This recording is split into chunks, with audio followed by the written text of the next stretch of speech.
Hello everybody. This is going to be more of a serious video because since that UFC a lot has gone on and there's been a lot of discussion, and I think, you know what, I've had a bit of a rough day, so if I don't sound as, how I usually sound and I sound a bit monotone to you, I apologise, I don't mean to.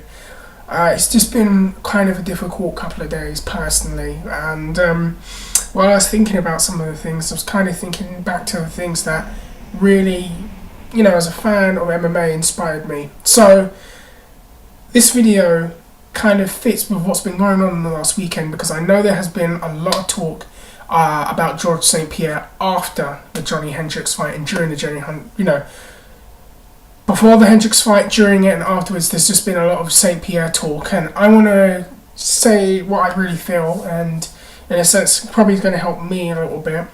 And I want to talk about something. I want to talk about the respect that I had for, or have for, George St Pierre, because I have a lot of respect for him and why I admire him. Now, do I like the style change that he has administered into his style? Not so much. It's not my cup of tea. Speaking of which, let me get it over here. It's not my cup of tea. This is more my cup of tea, green tea. But I have a lot of respect for him.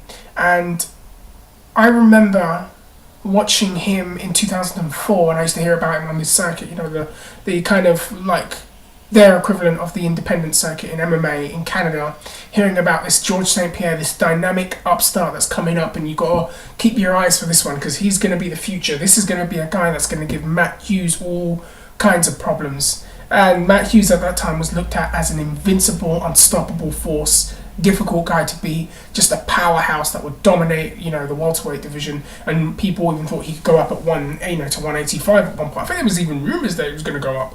But St Pierre goes up, he fights Matt Hughes for the first time, and I remember very distinctly the outcome and watching George St Pierre afterwards. St Pierre lost to Matt Hughes, and he looked so dejected after he lost, and he looked like all the nerves got to him before the fight. He couldn't even look at Matt Hughes in the eyes, and I just remember watching that, and I don't know, it just made a real impression on me, and seeing him lose, and he just looked very, very devastated. It was a big fight. He had a lot of hype around him at that time, and he lost by armbar. He kind of almost like a slip up in a lot of ways, because prior to that he looked like he could technically have some things over Matt Hughes, especially in the striking department, and he looked just as strong as him.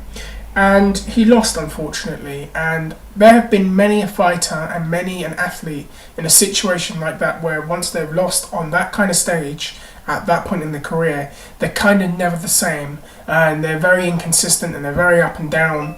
And it was a great thing to see St Pierre actually, that's going off, it was a great thing to see St Pierre actually kind of recover from that. And I mean, he had a fight outside of the UFC, I think, and then he came back and he started to really show a lot more hunger, and he was, on the comeback trail. And then he beat Penn, I believe, in a fight that I was impressed with, because Penn busted his face open. Penn made his face look like, let me think of a great analogy or a great example.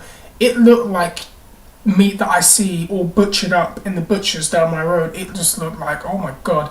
St Pierre, though, managed to come back and win 2 rounds after that and win the fight, and I was impressed with how he was able to keep himself up here focused. And then he fought Matt Hughes in the rematch, and this time he did beat Matt Hughes. And I like the way that he handled himself and he carried himself, and I think he came across as a very model person, and he did it excellent. He just looked amazing in that fight against Matt Hughes. I mean, I probably will watch that again sometime. And I was just so impressed to see how he was able to overcome that obstacle the first time, come back, and then do it right this time.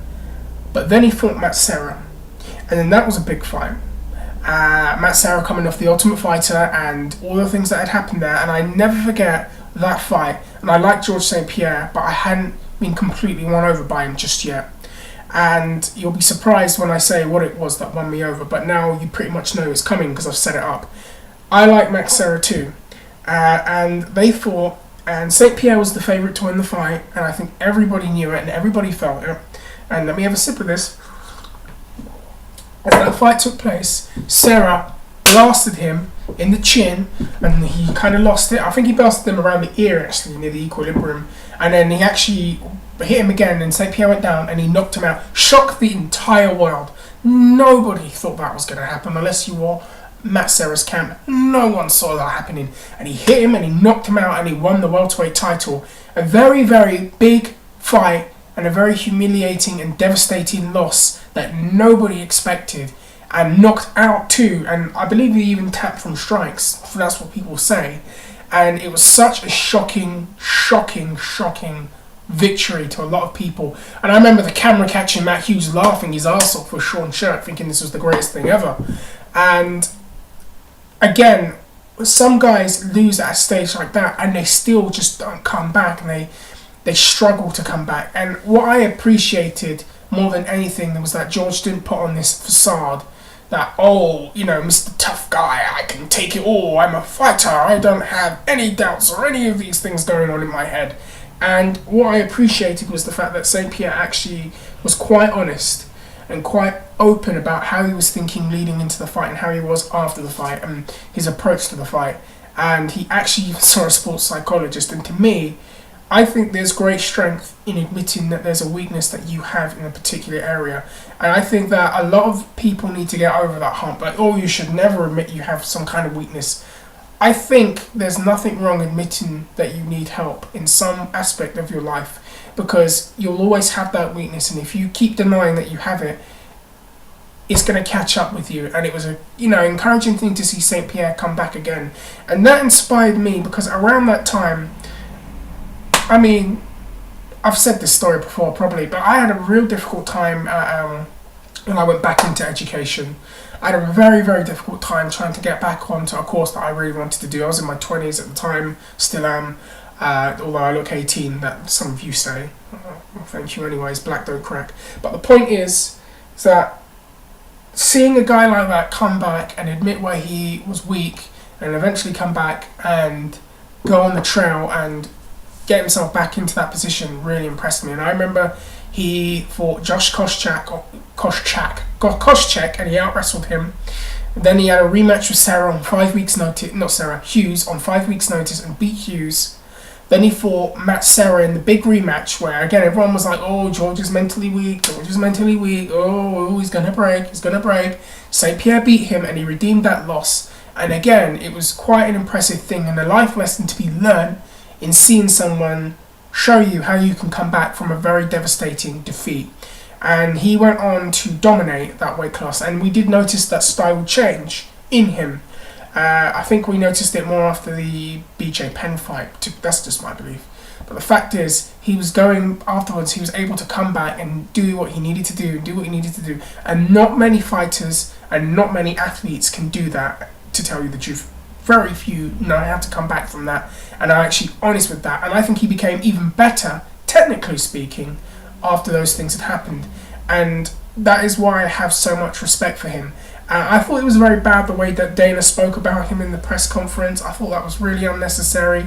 I mean, this is a guy that pretty much has bled in your octagon, made you billions in your octagon, and I think St Pierre probably should have given him a heads up before, but I still don't think it was necessary to blast him in the way that he did.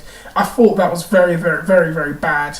And, as his career's gone on, yeah, his style's changed, but I do have a lot of respect for him, and I respect how honest he is about how he's feeling and how he's thinking mentally. And I think that that's something a lot more people in society need to do. And they could learn from a person like a George St Pierre. He fought Penn, and he was very honest about how he was feeling in that fight. When he fought Dan Hardy in the promotion, he was very honest about that fight and how he felt. Yeah, I'm nervous. I could get knocked out in front of thousands of people. At least he's honest with that. He was aware of that, and then he did something about it. When he fought Koscheck, he was very honest about that fight. When he fought Jake Shields, he was very honest with how he felt about that fight, and he could beat me in this area, and I need to make sure it doesn't happen. Again, there's no facade. He recognises where he's weak, and then he tightens it up. And he was already very good on the ground. And then that fight, I don't even remember going to the ground. And then you look at the fight with Nick Diaz too. First of all, you look at the injury he had, and again, Some people get messed up from injuries psychologically afterwards, and they're never the same fighter. St Pierre came back and fought Carlos Condit after a year off, and he beat Carlos Condit and he busted him open pretty easily. And again, he just showed that mental strength that people keep saying that he doesn't have. I think in there, because to me, mental strength is not saying I'm the best, I'm the best, I'm the best. No one can touch me. No one can touch me. To me, a great sign of mental strength is admitting where something's going wrong and then acting upon it. And I think St Pierre does a great job of that. When he fought Nick Diaz, everybody said that he was going to break mentally and have some kind of breakdown in the octagon and cry in front of everybody. And when he's nervous about his injuries, Nick's the one that's going to expose all of that. And I do like Nick Diaz, but let's be real. Who's still fighting and who isn't? Because Nick retired after that fight, and Nick came off like a child in that fight, whereas George handled himself very, very well. He weathered the storm. He beat Nick Diaz. He was very classy about it. Nick was the one that had the temper tantrum and doesn't want to fight now. And again, it's just, I have a lot of respect for him because Nick, Nick lost that fight. Nick doesn't want to fight anymore. George has lost the fight. He comes back. And it's just very interesting that people keep giving this man, they don't give this man enough credit in my opinion.